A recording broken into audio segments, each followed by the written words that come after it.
Donald Trump a entamé sa visite de 3 jours au Royaume-Uni. Dans la controverse, Sylvain, en ce moment, il prend le thé avec le prince Charles. Exactement. C'est 3 jours intenses. C'est sa première visite d'État. Hein? La dernière fois, l'an dernier, il est allé, mais c'était une rencontre de travail parce qu'il y avait eu beaucoup de controverses, justement.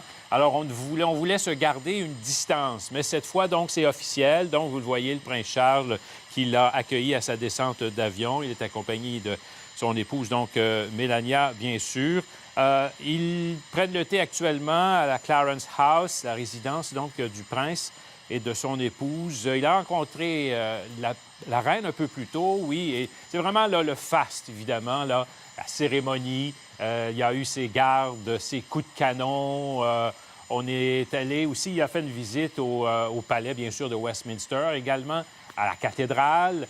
C'est vous le voyez, là, une rencontre, en fait, une visite très pompeuse, évidemment, mais pas de visite en carrosse comme c'était prévu dans les rues de Londres. Alors, on se méfie probablement des manifestants parce qu'il y en a beaucoup, vraiment. Alors, on a préféré probablement le garder le plus loin possible, disons. Vous avez parlé de travail, rencontre de travail. Demain, Donald Trump doit rencontrer la première ministre sortante, Theresa May, qu'il a beaucoup critiqué pour sa gestion du Brexit.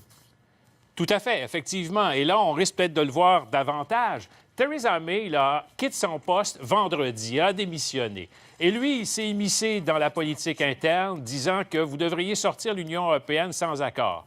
Alors, il se mêle vraiment de ce qui ne le regarde pas. Et lui, il croit que Boris Johnson serait le meilleur candidat pour remplacer la première ministre sortante. Alors, évidemment, ça n'a pas plu à tout le monde, surtout au maire, évidemment, de Londres, qui l'a critiqué fortement, le traitant de loser total.